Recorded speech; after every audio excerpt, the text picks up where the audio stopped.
नमस्कार दोस्तों, मैं एक्स चंद्रशेखर रोगले आपका अपने शेयर मार्केट यूट्यूब चैनल पे स्वागत करता हूं। हम देखेंगे लिक्विड के स्टॉक। लिक्विड देखा जाए तो सालाना 4,400 करोड़ रुपए का सेल होता है। लिक्विड का मतलब इंडियन इकोनॉमी में लिक्विड का भी बहुत बड़ा रोल माना जाता है। तो हम सबको भी पता है कि अभी आज शहरों की तरफ लोगों की संख्या बढ़ रही है। तो जॉब है इसलिए बढ़ रही है, जॉब है तो लोग लिक्विड का सेवन करते ही है। कई लोग तो रोजाना करते हैं, इसलिए लिक्विड की डिमांड भी बढ़ती जा रही है, सेल भी ईयर ऑन ईयर बढ़ता जा रहा है। तो उसी तरह हम अब फर्स्ट स्टॉक देखेंगे, अलाइड ब्लेंड एंड डिस्टिलरीज। तो ये स्टॉक है, इसमें head and shoulder inverse head and shoulder pattern बना है। स्टॉप लॉस 306 का है। और इसकी जो बाइंग प्राइस है, या तो आप 323 के आसपास बाय कीजिए यहाँ पे इस लाइन के पास, या तो आप बाय कीजिए ये जो रेजिस्टेंस है 340 के ऊपर आप बाय कीजिए। ये दो ऑप्शन है बाय करने के। First target 393। अगर आप देखा जाए तो 1:2 रिस्क रिवार्ड रेशियो। अलाइड के बारे में देखा जाए तो ये स्मॉल कैप है, इसका पी और प्राइस टू अर्निंग रेशियो ये बहुत ज्यादा है। ये एक पॉइंट ये निगेटिव है, इसके पास फ्री कैश फ्लो है। डेट टू इक्विटी रेशियो इसका 1 से कम है, ये भी पॉजिटिव पॉइंट है। इसमें सितंबर में म्यूचुअल फंड ने कुछ अमाउंट इन्वेस्ट की है, ये भी पॉजिटिव पॉइंट है। इसका जो कोई प्लेज नहीं है स्टॉक। तो ये सारी चीजें पॉजिटिव है। ओनली इसका पी और price to book ratio negative है। आरएसआई अगर आप देखा जाए तो पॉजिटिव है, हायर लोज लगा रहा है आरएसआई। प्रीवियस लो ब्रेक नहीं हुआ है। यहाँ भी देखा जाए तो जो प्रीवियस लो ये ब्रेक नहीं हुआ है। और पैटर्न जो बना है वो इनवर्स हेड एंड शोल्डर है। ये हो गया अलाइड ब्लेंडेड। अब हम देखेंगे यूबीएल।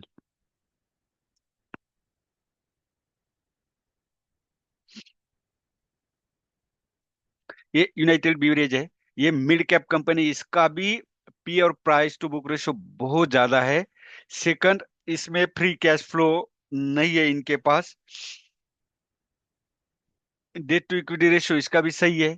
इसका जो कोई प्लेज नहीं है स्टॉक, इसमें भी इन्वेस्टमेंट किया हुआ है सितंबर में। सेकंड, इसका फ्री कैश फ्लो इनके पास अवेलेबल नहीं है, फ्री कैश फ्लो निगेटिव है। बाकी इसका रेवेन्यू हो या ग्रोथ हो, इसका भी बहुत ही बेटर चल रहा है।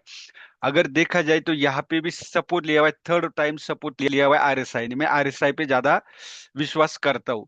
यहाँ आरएसआई रेजिस्टेंस ले सकता है, इसलिए मैंने 1,900 के आसपास बाइंग के लिए बोला है। और 2,135 का इसका फर्स्ट टारगेट आपने रखना है। तो अगर यहाँ पे भी अगर आप यहाँ देखते हो तो रिस्क रिवॉर्ड रेशियो 1:2 नजर आता है। हमेशा आपको कोई भी स्टॉक में इन्वेस्टमेंट करते हो तो आपको रिस्क रिवॉर्ड रेशियो का भी ध्यान रखना चाहिए। चलते ट्रेंड में चढ़ना मतलब गिरने की प्रोबेबिलिटी ज्यादा होती है, और यही लोग ज्यादातर करते हैं। अब दूसरा है यूनाइटेड स्पिरिट।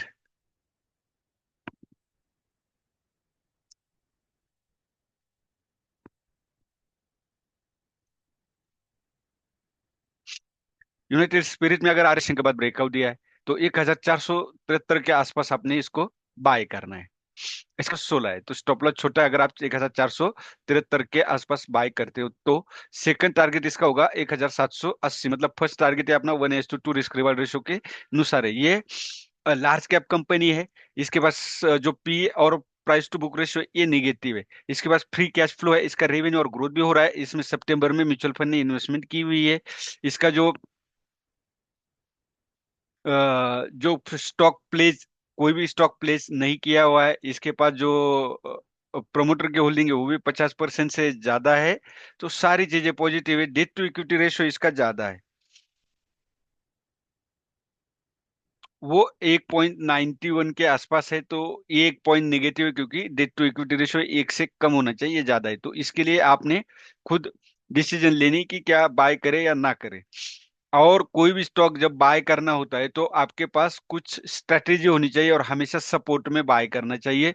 तभी आपका रिस्क रिवार्ड रेशियो सही रहेगा और आप प्रॉफिट में रहोगे, चाहे इन्वेस्टमेंट हो या इंट्राडे ट्रेडिंग हो। तो एक डिस्क्लेमर है, कोई बाय सेल का रिकमेंडेशन है, ओनली फॉर एजुकेशन पर्पज से है। तो डिसीजन खुद लेना सीखिए और खुद लीजिए। मैं सिर्फ आपको ये डायरेक्शन दिखा रहा हूँ। वीडियो अच्छा लगे तो लाइक शेयर और सब्सक्राइब जरूर कीजिए। धन्यवाद। जय हिंद, जय भारत।